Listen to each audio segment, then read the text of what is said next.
Cassie. Welcome to Channel 32 News, coming to you from Tampa, Florida on October 2nd. Hope you're all having a lovely Saturday morning. So today we're going to be talking about Iran's nuclear program in the media. And how biased media sources are nowadays. Well, before we get into that, can you give us a little background for those viewers who don't know what's going on in Iran? Oh, right. Well, Iran's nuclear program has become a more visible international issue over the past few years. Iran has been questioned for their program that involves the enrichment of uranium to levels close to what is needed for a nuclear weapon.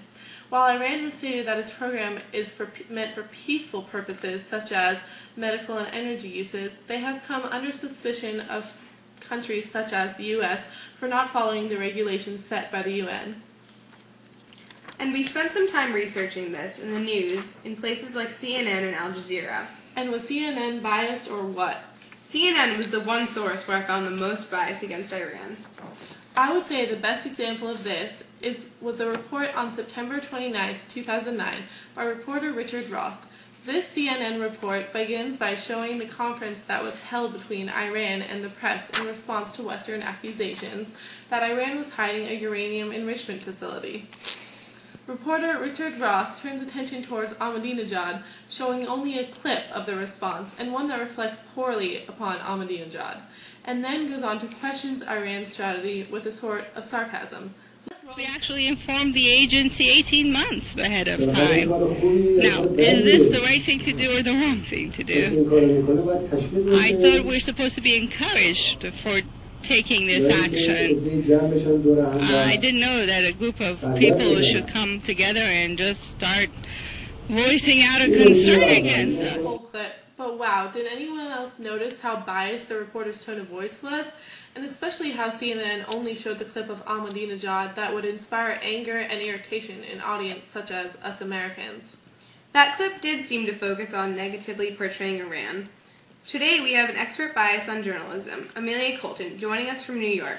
So Amelia, what kind of bias would you say is expressed in this clip? Well, that anger you were talking about, Cassie, is what we would categorize as the media appealing to the beliefs and emotions of the audience in an attempt to persuade them.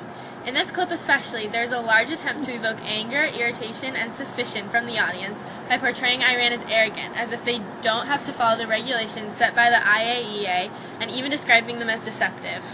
About how this report seems to mainly focus on Iran's behavior and trying to gain the audience opposition to Iran rather than informing us on the issue and how it's being dealt with. Yes, CNN is distracting the audience from the actual issue of Iran's nuclear program and only focusing on Iran's behavior. This report also creates a nationalism bias against Iran by filling the clip with so many anti-Iran influences. Such as the clip later on in the report of the British Prime Minister describing Iran's actions as a breach of international relations. That's precisely what would create a nationalism bias against Iran. Not only did we research CNN, but we also found bias in news sources such as Aljezeera.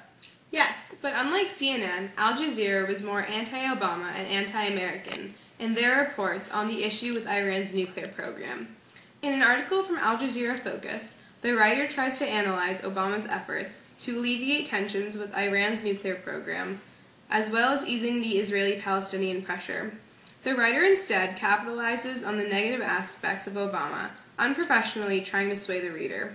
Yes, this kind of bias is known as ad hominem, a media bias term referred to as attack against the man. When the reporter says the Obama team is not leading the world, the Obama administration's policy on Iran has been a complete failure, the report is focusing on Obama's response rather than on informing the audience of the situation in Iran.